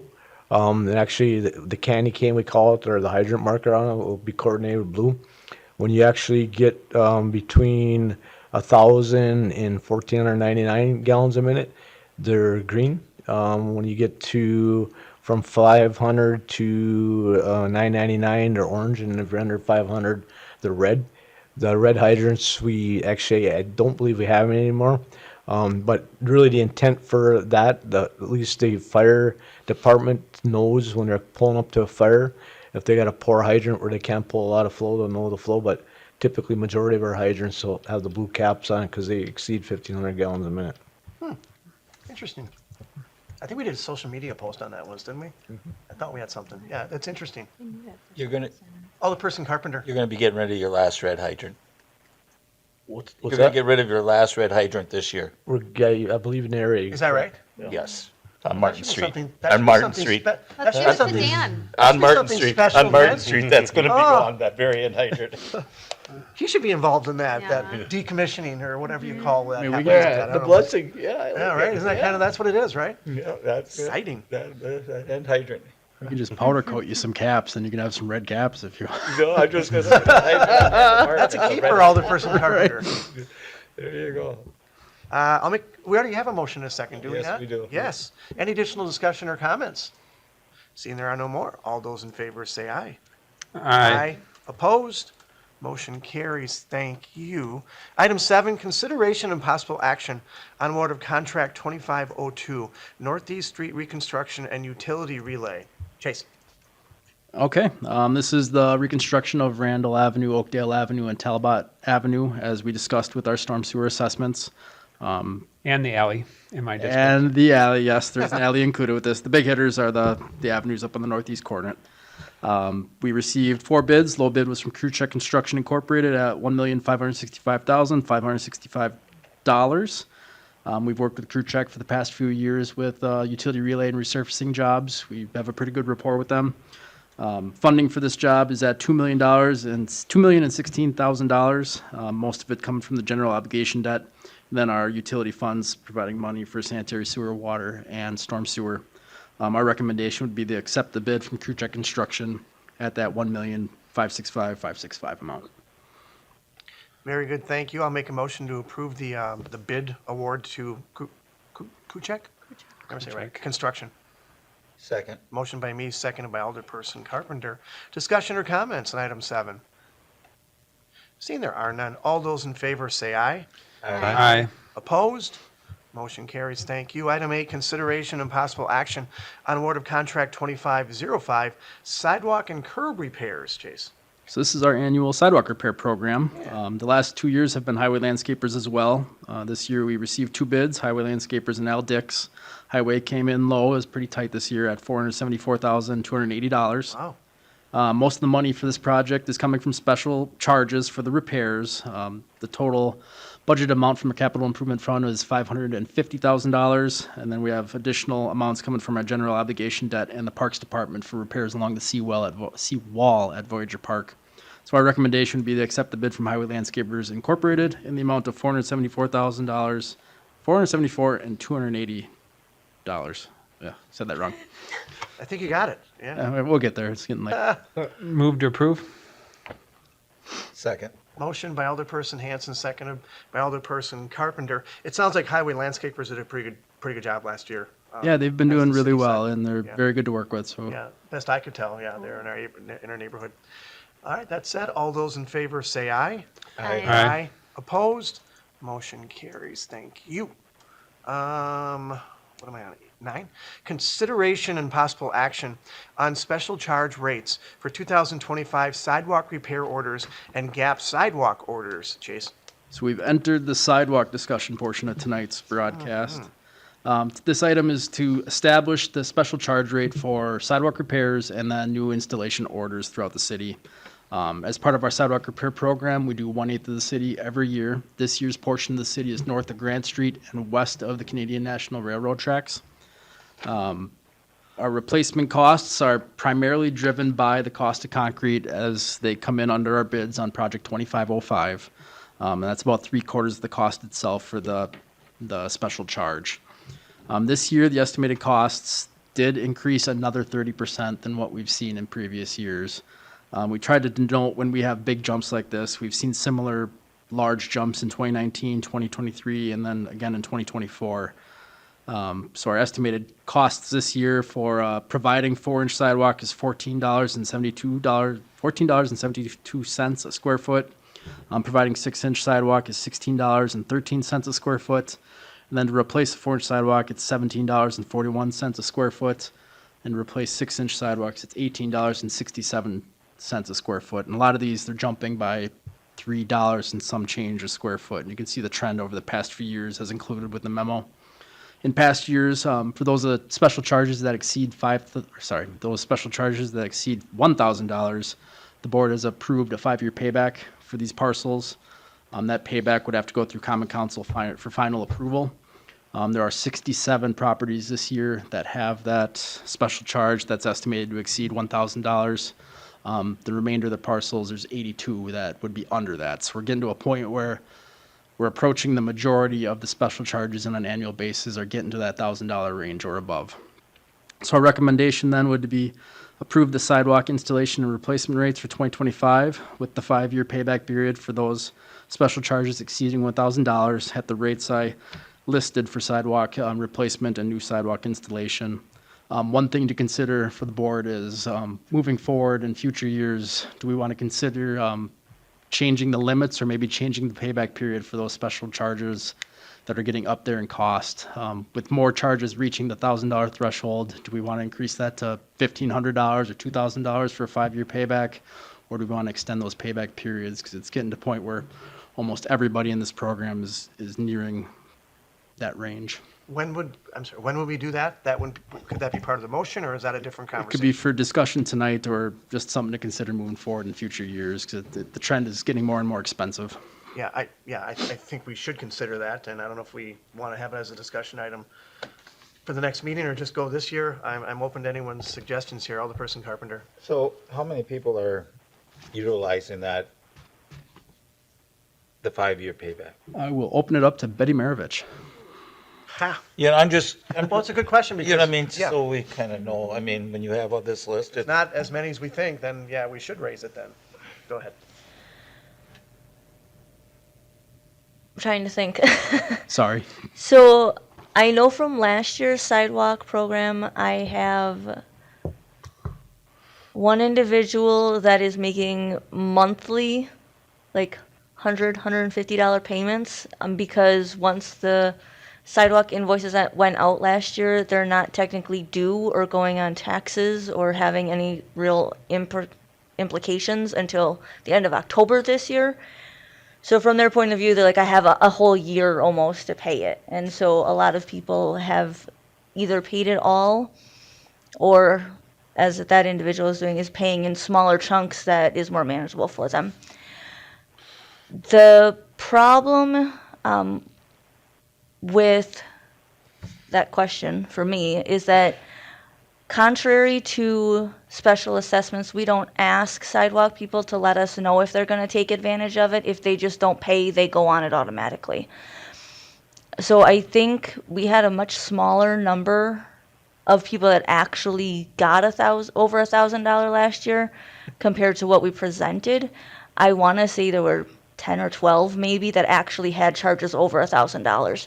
The one person is paying monthly. I think 2 or 3 of them probably paid all of it up front, and the rest are just waiting until taxes. So I would say a little over half to 2/3 of what we actually presented or gave an invoice over $1,000 are taking advantage of a payback option, and it's going directly on their taxes. And to jump in on the end of that, we do work with property owners. After this is approved and we send out the sidewalk orders, they'll call us to review the repairs that are needed on their property. For things like cracks, we can fill them with self-leveling epoxy to make them go away. Heaves in sidewalk, we can grind them down. Depressions, we can mud jack them up. And those are all very cheap in comparison to removing and replacing the panels in full as part of this program. So we'll try to guide them and give them recommendations to do the repairs cheaper on their own end. Then on our end, on the backside, our repair costs then go way down, and then we're not special charging as much in the end. So like Betty said, we'll see half as many special charges because people are taking advantage of doing the repairs on their own to avoid these special charges and then that charge going on their taxes. You're correct on that. I mean, the one I might lost track here where we're at, but that Cedar Street one, Yep, that'll be the next item. yeah. I mean, Well, the that's, reality is we haven't really, the $1,000 has been there for a number of years, I Yes, believe, since correct? 2019, So we haven't, 2020. so what time? Since 2020, maybe last 5 years. I mean, that's 5 years. I'm not sure if we want to do that right now, if we want to have a special meeting on that, I take more thi- information. Alderperson Carpenter? I'd like more information on that because, And I'm fine with that. too. because right now, like what Chase is saying there, my daughter and son-in-law did theirs self-leveling. You know what I mean? So they were scheduled, it would have probably been over. They did it themselves. So the numbers we're getting here, when they're showing that list, isn't a true, that's what if they came in and ripped the whole thing out and put a whole new sidewalk in. right. So this isn't a true number. So maybe we need to have a little bit better numbers. Sure, totally agree. Thank you. Scott? And, just to add to that, my suggestion would be to build on what Alderperson Carpenter mentioned would be, let's just see how this year's goes. And then kind of, maybe for next year, we look at, we can bring it back an update and maybe for the 26 program, you look at, here's what we saw, knowing that we're on the fence about increasing it. Here's what it was, here's what actually took advantage, and that would give the board a gauge as far as, what they would do. The other thing I do want to point out to the board, it's not for this year, but one of the things is you look in the packet that the team presented, how we actually go throughout the city and, for replacements. One of the things is the vertical displacement is a 3/4 inch. I had staff this year when they were doing their survey to get a gauge how many are 1/2 inch or higher. And the reason I say 1/2 inch, the federal requirements coming down to pipes. I don't know, it would be this year, but it's soon. Anything with the displacement of more than 1/2 inch. It's called a ProWag or ADA requirements. They're requiring sidewalks to be fixed. So we wanted to get a gauge what that would mean to the budget and stuff. And it's roughly another $60,000 increase in costs and stuff, and a lot of it's to the homeowners. So there's a good chance next year we may be coming back to the board once we know more about what's going to be required of us, changing that. So that's another change coming down, which would drive potentially the $1,000 cost, the amount of them even more, because if we have a 1/2 inch displacement, they would have to be fixed as well. Thank you. So, okay, so we'll look at a later date. I'd make a motion then to approve, what are we on now? 10? Number 9. Number 9, approve special charge rates for 2025 sidewalk repair orders and gap sidewalk orders as we have it with the payback and with the $1,000, et cetera, et cetera. That's my motion. Motion and a second by Alderperson Ledvina. Additional discussion or comments? Again, with the hope that in the future we look at revisiting with more information at the $1,000, but not now. That said, all those in favor say aye. Aye. Opposed? Motion carries. Thank you. Item 10, consideration and possible action on 2025 sidewalk repair orders and special charges. Chase? All right, so we've approved our project, we've approved now the costs. This is now issuing the orders for replacement for those property owners north of Grand Street and to the west of the Canadian National Railroad tracks. Included with this agenda item, we have the order of the Board of Public Works that we would issue. Our yearly program again that lists where we're going to be for the next 8 years and those acceptable repairs. This sheet does get mailed to property owners as well, listing the guidelines that they can then replace these panels on their own. We've included the estimate repair costs as well. 2 copies of the letters to property owners. We send 2 letters out, one for those, well, technically 3. One for those property owners that only have city sidewalk panels being replaced. These people have no special charges. We're just letting them know of our upcoming work. Those property owners that have sidewalk repairs coming up under $1,000, and then those people that are over $1,000 that have the special payback requirements that we just approved. So with this, I think I have 140 or 150 or so properties that we'd be issuing special orders to for 2025. Thank you. Questions, comments, or motion? Make a motion to approve. I'll second it. Motion by Alderperson Hanson, seconded by me, to approve the sidewalk repair orders and special charges for 2025. Additional questions, comments? Alderperson Hanson. Yeah, Chase, when my district was done last year, I had that one constituent who had concerns because when highway landscapers installed the sidewalk, they did wider sidewalk than what had already been there previously. So they said it didn't match, the other sidewalk squares. So where are we at in terms of the wider sidewalks? So that was 2 years ago now. So when we do replacement single panel, we match the width that's existing out there. If we have 4 foot 8 inch wide sidewalks, we're replacing with 4 foot 8 inch wide sidewalks. Same would go for those property owners that do the replacement on their own. We're only requiring that they match the existing cross section. Otherwise, you get a weird bump out where you have 6 inches or so of sidewalk that connects to nothing, and that's a pain to mow around for homeowners. The policy changes then when the entire strip or long strips of sidewalk are being replaced. Then we'll upgrade that width to be the 5 foot width. So if I'm doing, say, a corner property where everything's cracked on the side, like on Cedar Streets, if I end up replacing that, it's all going to be 5 foot wide sidewalk to meet our new guidelines. The same requirements there for new homes that are being built. They are required to put 5 foot wide sidewalks. I don't know why 4 foot 8 or 4 foot 6 wide sidewalks are put in back in the day. It was just the old policy back then. So how many consecutive slabs would it need to be to? It would need to be a considerable amount. This program, a majority of what we're seeing is single panels, maybe 2 back to back near trees. At that point, there's no benefit of going to that 5 foot width. At 3 or 4, you can maybe consider it, but. Okay. All right, thank you. Thank you. Other questions or comments? All right, that said, all those in favor say aye. Aye. Opposed? Motion carries. Thank you. Still on sidewalks. Item 11, consideration and possible action on 2026 GAP sidewalk orders and special charges. Chase. Yes, so now we look ahead to next year. We're looking at gap sidewalks in the city where we have developed properties where neighboring parcels have sidewalk on them, but then there's a gap where residents can't necessarily get to connecting streets. This year we identified 2 parcels. One came in as a complaint at 2101 Lawrence Drive. And then the second one came in at 1762, 1764 Garriman Drive. Staff identified that one because it's a newer subdivision, and that frontage is 86% built. So of the 2, 2101 Lawrence Drive, that's an existing farmhouse. It was the first home there in this subdivision area. Everybody then developed around them in the honeysuckle area with wild rose. So this is the lone property that was left over, and they just don't have sidewalk on their northern frontage. They technically meet the guidelines that we established in 2016 for gap sidewalks. 90% of their frontage is built. The property's been there for more than 10 years. They should technically have sidewalks built to meet our guidelines and provide pedestrian connectivity through the neighborhood. The other parcel, it's just yet to be developed. They would then build the sidewalk here to make that final connection, and that property cost would then be paid by a special charge by the property owner who's yet to build on that property. Both of these are corner lots with longer frontages, so the estimated charges are quite considerable. 2101 Lawrence Drive, the estimated charge based off this year's prices is almost $13,000.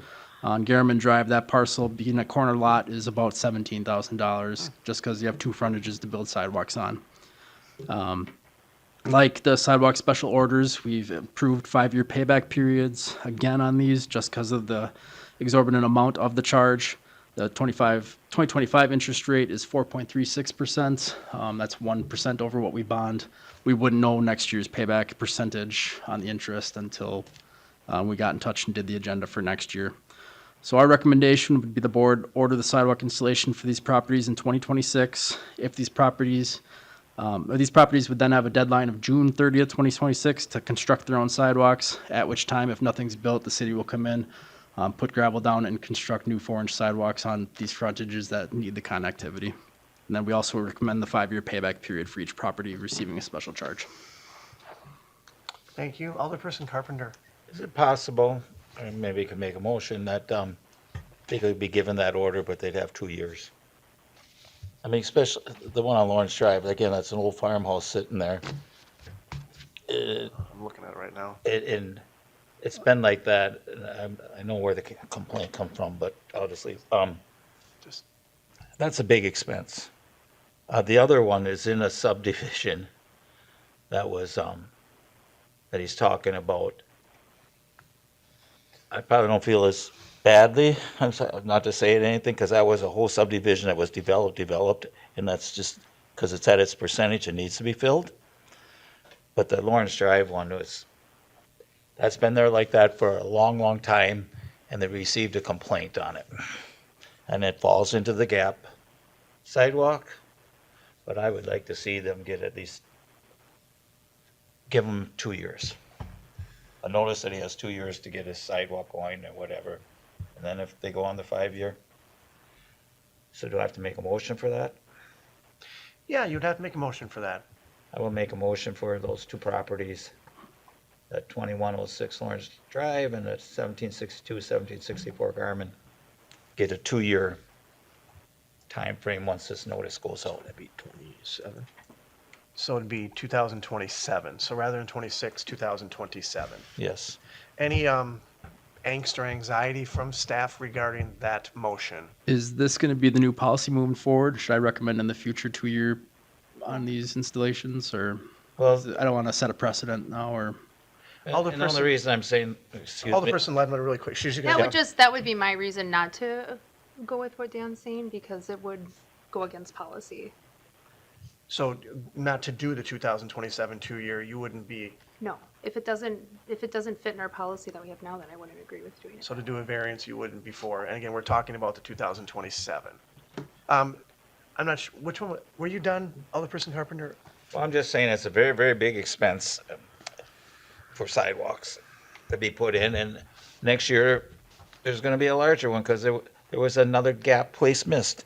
I'm not saying no more, but and them 7 property owners aren't gonna be very happy either when they're gonna be told to put sidewalks in. So these triggered, so we're aware of all this, by complaints? The one was. one was, the other one staff checks. Newly They checked developed with the subdivisions. number and the New percent and stuff like subdivisions. that. Yep, yeah, and we talked about that last year, 2 years, or whatever it was, okay. Chase, were you finished at all? Yeah, my only question was the precedent that we would set. All right, Scott, So Chase, over there by Susie Altmeyer School, wasn't there a sidewalk that actually was something similar to what we have here? We ordered it in, and then I think the owner came to the board, and actually requested an additional time because they were going to build, and at that time, the board agreed to that. I think they got an extra year, if I. Yep. Yeah, you can actually see it in the aerial, the corner property up there on Scarlet Oak, yes. Yep. They came in, they requested an extension as they plan to build that parcel in the near future. They then got a 1-year extension to construct the sidewalk, and in the end, they did construct the sidewalk themselves that following year in advance of us hitting the deadline. Scott, And the only reason I bring that up is, policy back then was the 1 year, but, this property owner did request, moving forward, the board always has can choose, okay, but, like, say that property owners, the 2 property owners are here tonight, they could have requested that, and you could have given them an extra year.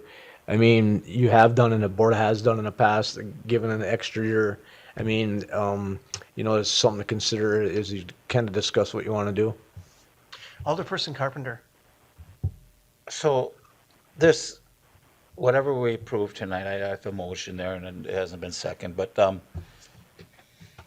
this for the record, goes- I'll second your motion, so we can, go ahead. this goes to the council, right? Or is this not going to council? Yeah. Because these people didn't, Nobody's been notified. nobody's yet. been I need the notified, order, so and then where I do send they it. have a right to come yet? Because they don't know nothing about this. So Yeah. this goes to When the, did that person come last time? They when it come, yeah. when it went to council, or I don't know when they came the last time, but I'm just saying, these people haven't even had a right to. There's a star next to it, or an asterisk, so it goes to council. Okay. And then again, like Garmin Drive, if I see a building permit in that property folder in advance of my deadline, I'm going to strip it from my project. They're going to build that home. They'll be automatically be required to install sidewalk as a condition of occupancy to get Yes. inside that home. 2101 Lawrence Drive isn't going to have that condition. It's already an Right. occupied property. There's no condition of occupancy for me to lay on to make sure that gets built. So it's a little bit different than what we've typically seen over the past couple of years.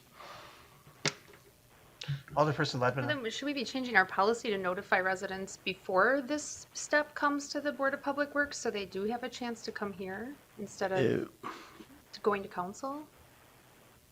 We would have to do the same then for the orders we just approved, and that could be hundreds of property owners Okay. bombarding us at one time. We leave it open for them to call staff and meet with, after which, the one that complained, we invited them to come to board to discuss their situation, to get that extension. That's always a possibility moving forward if they want to come back here and discuss it, to get that extension, but I don't think we want to send out letters in advance of Okay. us ordering this, because it could turn into. But 2101 Lawrence Drive doesn't know anything about this yet. Not from my staff, no. And that's where I'm sitting right now. Why doesn't it come back to Public Works? Yeah. So other things that comes, we do this right now, and then next month, we do the preliminary and it comes back for the final. I'm just Being wondering. a special charge, it wouldn't come back. This is a one and done. Only special Okay. assessments come back for Okay, that. so that's the difference then. Yep. Yeah, I was just wondering on that one, so that's fine. So we do have the motion in the second to make it 2 years. It's going to be Just in discussed this either, case. it's going to be discussed either way at council, correct? I mean, Scott? So let's go back to the subdivision order by Altmeyer. We went through the process, did the property owner come and then request an extension, and then we brought it back? Exactly. Yep. Okay. Oh, so So- that's what happened then. So I mean, I guess we're going with it, we follow the process, potentially. And then if the property owners reach out to staff, want an extension, then we can have them come back here. And then the board can consider an extension, whatever they need. I'd be okay with that. Okay, so I will take my motion off The seconder will also do it as the well. table, and I'll just contact this. He's gonna be contacted, and I'm just gonna let him know, that individual, that he should come to the meeting then. And have them route through Eric. In the meantime, I'll be on leave again here shortly, so Eric Okay. will be the better contact. Scott? The property owner would have to, once they get the notice, request to have the board consider an extension, so we can put it on the agenda. You'll make him aware of that then? Yes. Okay.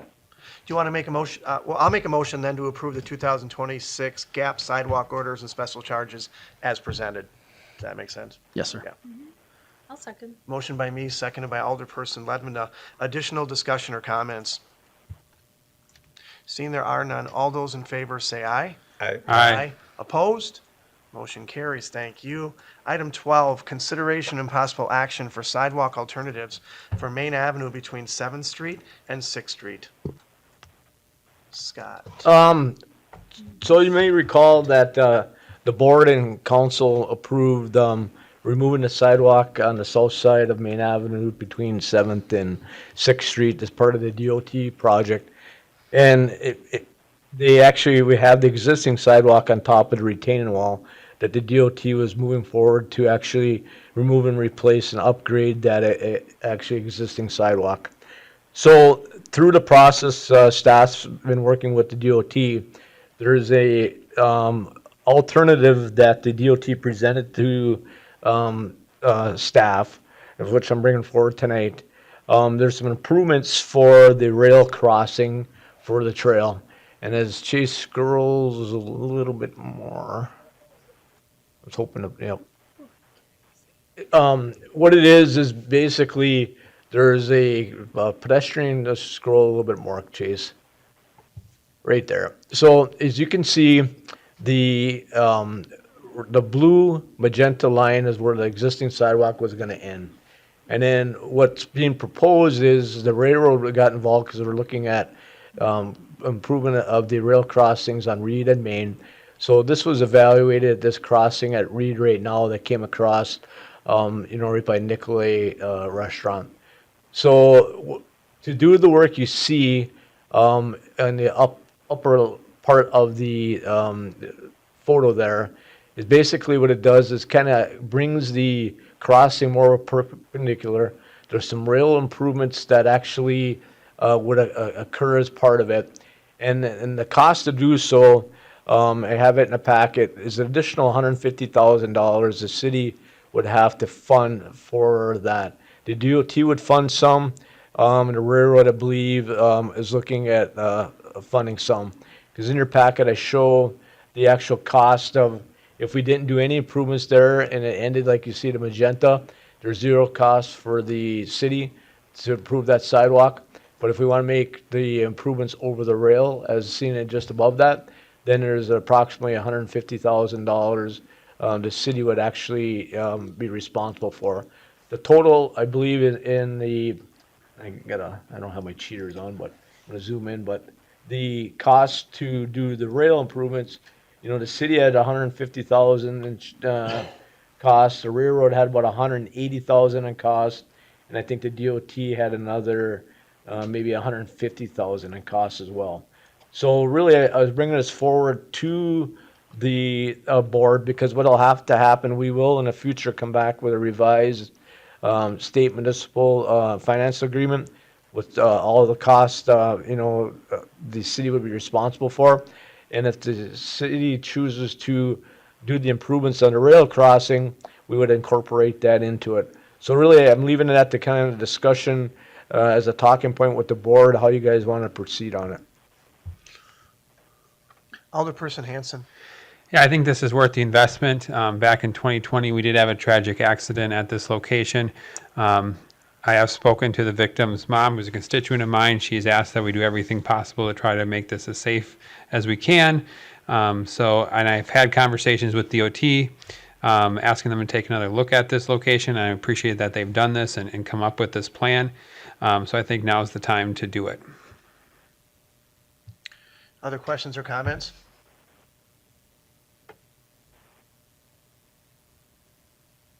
So, are you making a motion for which of the cost proposals, Alderperson Hanson? Yeah, I'd make a motion to approve alternative 2 and the city cover the additional 150,000.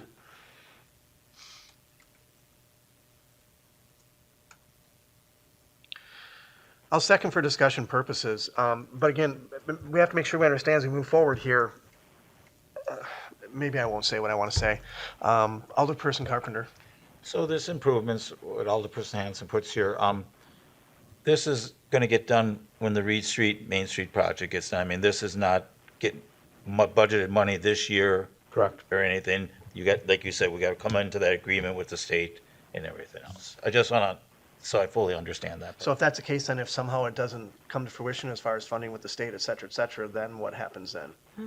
Well, what's right now is what the state's looking at is direction from the city as far as the construction part of it. As you see the magenta trail, I mean, where it end, they're looking at designing that to say we want to do the improvements for the rail crossing. They would include that, incorporate that into design when they go out and bid the entire project. And then, what the city be taking on the financial responsibility for our share of that improvements as part of the overall construction of the project. And that will be done in 28. Very good. Other discussions or comments? Did we get a second out of this? You did. You did. Oh, I did, didn't You I? did that. And I just was asked the question when it was, this is, Right. so they can keep the project moving for the Reed Street, Main Street improvement. Yes. Thank you. Alderperson Ledvina. So what did you just say, Scott? That there would still be an additional cost to the city even with the, So we had a kind of a preliminary, I won't say preliminary, it's kind of a state municipal agreement of the cost when we first started the project. So there'll be a revised one coming forward because there's a lot of things the state won't cover. Streetscape, everything we do in the downtown for improvements, that's going to pretty much be 100% city. There is some financial sharing, but very little. As the design is progressing, we're getting those dollars and cents put together, what that share is going to be from the streetscape. We're still trying to work out those details. For example, if we choose to do this improvement for the rail crossing, that'll be incorporated into the actual cost. All the sidewalks, for example, and the entire corridor to have to replace, other than the improvements at the intersection for ADA, the city's got to, cover those costs 100%. This is not typical, like when we did the east side with the DOT, it was building face to building face or right away to right away. the way they fund projects is totally different compared to the dip back in 2007, where they funded a lot more. They're funding a lot less. They're primarily funding the curb to curb type of thing for the street, and everything outside the curb, the city will be responsible for. Well, like I said, we'll have more detailed costs in the near future, hopefully probably this summer, with that, coming forward, so you get an idea, where this project's gonna be. I mean, it's gonna be a multi-million-dollar project, and the city's probably, if I had to say, several million will be invested in this project. Okay. Did you have more? You're kind of I don't know. I'm thinking out loud, just aren't you? Thinking. Yeah. It's not going to be cheap. No. No. Let's put it that way. And it's going to be a big bill. I'm talking for the whole project. Right. Cities are responsible for much more than they were in the past. It's that simple. Scott? And I forgot to add all that work that we'll be doing that the council and board want us to do to improve the streetscape on the retaining walls by the bridge. That'll be, hundreds of thousands of dollars for improvements there as well. That'll be part of the project. So, I mean, like Eric and I call it scope creep. It's creeping, and it's going to be coming at a cost to the city. It's gonna $500,000 or more on that. All of that. Oh, yeah, it's gonna be $1 million All of that, just to Dan. do that, I can tell you that right now. Yep. Other questions or comments? I guess I'm getting the feeling that what we agree upon tonight isn't necessarily going to be how it's not set in stone. There would be I agree with that the assessment. as well. direction we're giving at this time. But it's not the something finish. we could back off on if we decided I don't No. think so. no They're looking for commitment. full commitment. Yep. Okay. Because, I mean, they're gonna, if we choose not to, they won't design it. If we're giving an indication we want it, it's moving forward. Okay. So, I mean, now's your chance to say yea or nay. So again, once again, what would our cost share be? 150,000. Yep. And very quickly again, based on what we had before, we can keep the same as it is, correct? That's an alternative and not change anything. And this new little snake type system's going to be a benefit. How? Well, it improves the safety for anybody crossing. One of the things this concept came up because the railroad is, they've been out there on both the Reed and the Main Avenue crossing for improve the spur. They're trying to improve all rail crossings in the vicinity, and because the sidewalk ended there, they jumped onto this.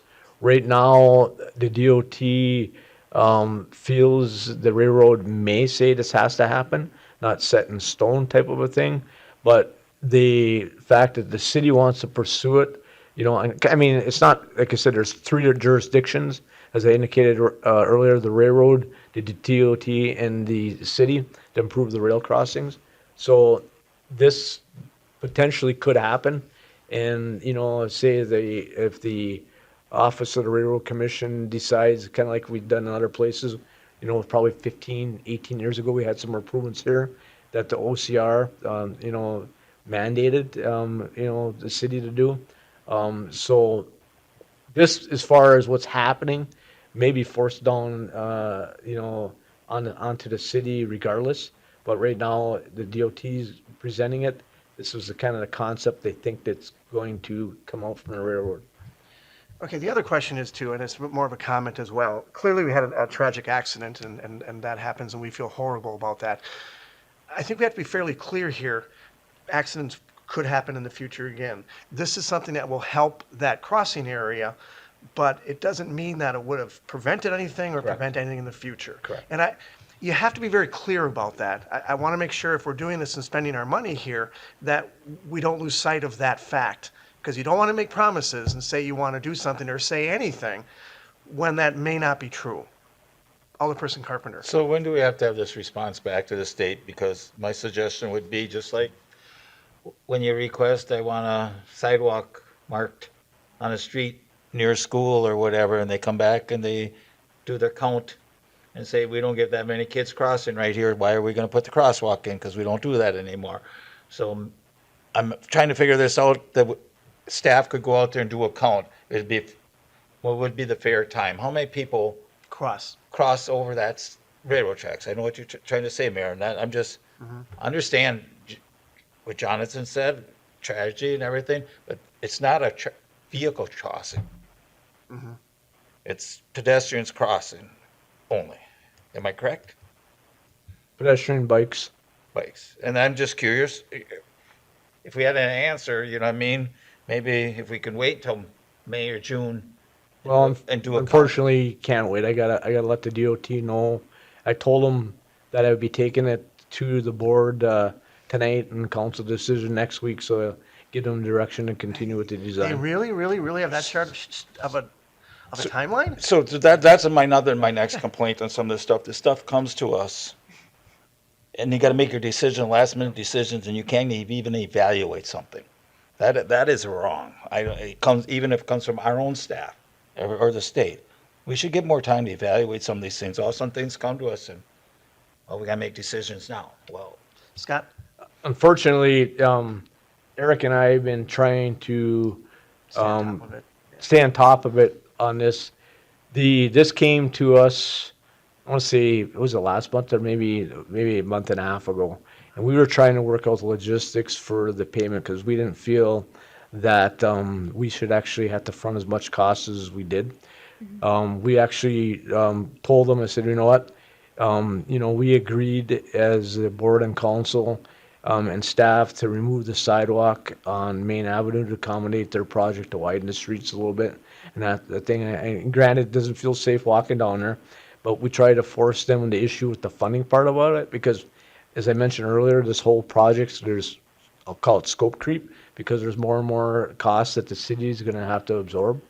When we were confronted with this, we were kind of like, wow, because all we were thought we were talking about was the improvements for the rail spurs on Main and on Reed because of the requirements of the railroad. And so what happened was when the railroad was checking all these and what they're mandating, and this is the OCR mandating this, they met with all our officials. They walked over to this area, and then after that meeting, and we weren't even thinking of anything about it. Eric and I, we get this. Well, yeah, we're proposing this now. I go, where did this come from? And part of the reason that the state told us is because they're improving the sidewalk, as you see in magenta, and it ties in right there almost at the crossing of the railroad. The railroads had them evaluate, okay, well, now state, you're participating. It'd be different if they were just doing the sidewalk, on Main and Reed. But because they're proposing, they're removing the sidewalk on Main Avenue and now redoing the sidewalk all up here as another way to accommodate the pedestrians, the OCR, the Office of the Railroad Commission, Office of the Commissioner of Railroad, said you got to evaluate this crossing. And that came because of, what we're being proposed. And so then we argued the fact, well, if you guys are forced to do it, then you guys got to pony up some money. I mean, and they're, believe it or not, I mean, they pushed harder, we pushed even harder, Eric and I, and they come back, well, they said, here's where they're going to go. I mean, this has to be looked at. If the city doesn't want to participate, we'll end here. The OCR is still going to be looking at it. They don't know what they're going to force it or not, based off of what the DOT is doing with this sidewalk up that's going to come on top of the retaining wall and end here at Reed Street. Huh.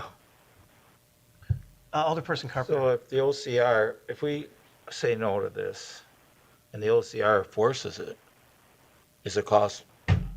Can the cost go up, or is this going to be our cost? Potentially, the cost could become more higher for the city because if the state ends there, the OCR could come back and say, city, this is a city pedestrian walkway, you have to do all these improvements, and now it's not part of the DOT project, and potentially our costs could go higher or they could go down. So this could, and the reason I'm just going to say that, don't like spending the money, but that turns into this whole thing about the roundabout where all these end up coming, and we should have had that done when that state project was done, and it wasn't done back then, and it cost us a lot of money. Yeah.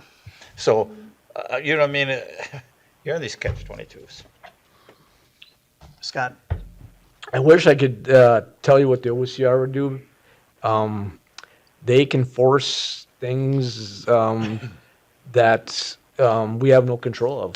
And unfortunately, you're required to do it. And I'm just bringing it to the board's attention because right now, there's a cost sharing, and the cost sharing could go more, it could, you know, or less, depending on what actually ultimately happens with the decision of the railroad. I wish I had a better answer, Alderperson Carpenter, but we were kind of, with the OCR, I don't know I can't predict what's gonna happen, but, I mean, I think it should be considered. Here's the cost right now, if it's incorporated into the state's project, and, you guys make a decision on it. Yeah, again, the angst, of course, is not at you at all or staff. It's just the fact that, because sometimes we're just going to approve these things, whatever they might be. Let's just move on and let's just go ahead. And that happens probably 95% of the time. But there are questions, we'd like to have answered. And it's not your fault, it's not staff's fault. But clearly we're stuck between a rock and a hard place. Now, this does go to council, correct? Is there a start? Yes. Yeah, there's an asterisk. So it goes to council. So there's a motion and a second on this. Yep. All right. To accept, To to pay that 150,000. the share. Yeah. The share. Yep, okay. Scott? And what I can do in the interim before next Tuesday is reach out to my, the project manager. We've been working with this and just say, hey, here's the concerns. What happens, we can't make a decision now, and then let them tell me, and I can relay that to the council next week. That'd be great. And just say, hey, I mean, there's reservations because of it. And if we don't, what happens if we, do, and just kind of have them give me those alternatives. Thank you. That'd be great. All right, that said, additional questions or comments? Alderperson Hanson, I think your hand's up, right? Yeah. Scott, is there a way to get like additional illustrations or diagrams of what the improvements are going to look like? That's a great question. It's in your packet. It's the best I have.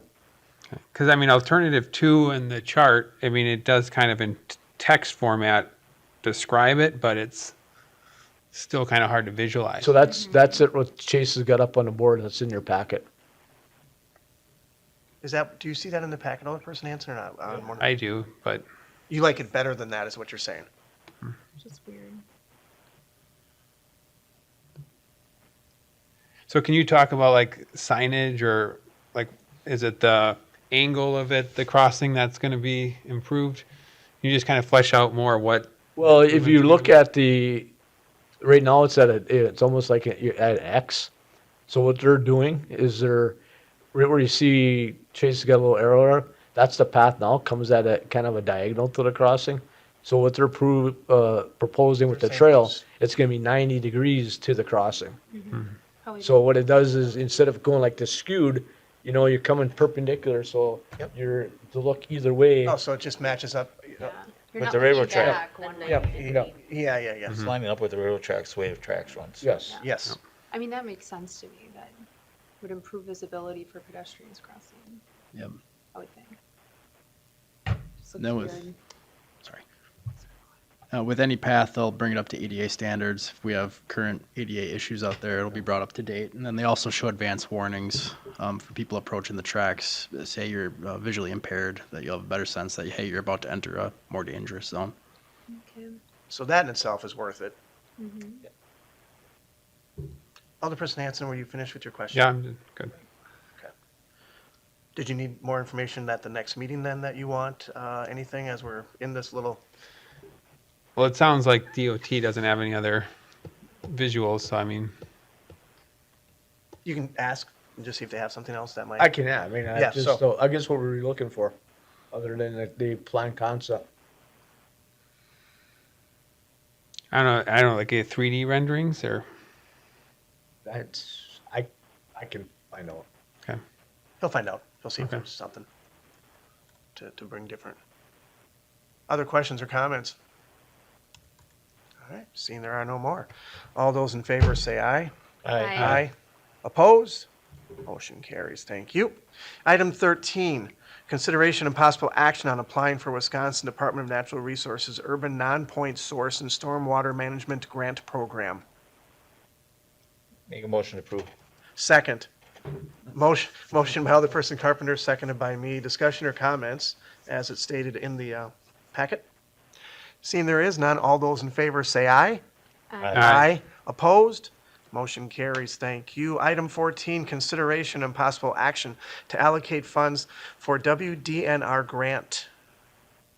Make a motion to approve. Second. Motion by Alderperson Carpenter, seconded by Alderperson Ledvina. This is a follow-up discussion. This is a follow-up to discussion we already had, correct? Yes, this is a follow-up to the item we just approved. If we don't get the grant, we will not allocate the 50% funding next year. If we do, then it's that $31,000. $31,000. Fair enough, and that should be Then- stated. We'll route 2 documents to you for signature this week sometime. Thank you. Other questions or comments from anybody? Seeing there are none, all those in favor say aye. Aye. Aye. Opposed? Motion carries. Thank you. Are we on future agenda items? Anyone have future agenda item? Boy, that was really close. Alderperson Carpenter. Yes, since we went to the county on the bridge, Southern Bridge proposals, our recommendations, where are we gonna ever hear anything about it? The abutments, the fencing, and all that other discussion, or, because we have the discussion and then the county still has the approval of it all. Where is it sitting and, So can we get an update on what we had talked about and what was approved by the county? or Make a not note. Fair approved, enough. or Or not where it's at? Where is it at? Yep. That's all I'm asking. Very It doesn't good. just sit out there. Yep. Alderperson Hanson. The railroad crossing's in rough shape again on Shearing Road. I know there's not much we can do about it because it's a county road and then the railroad company has to fix it, but I wonder if we can reach out to the county again about it. Is that also CN gets reached out to, or just the county? I reach out to the county and they can handle it. Okay, sounds good. I'm just Thank you. saying then, though. Okay, so staff will take care of that one. All right, thank you. Does not have to be an agenda. Yeah, I guess not. And that's fine, that's fine. Other questions, other future agenda items? All right, I will make a motion to adjourn. Second. Motion by me, seconded by Alderperson Carpenter. All those in favor say aye. Aye. Aye. Opposed? Motion carries. Thank you. We're officially adjourned. Mics are now muted.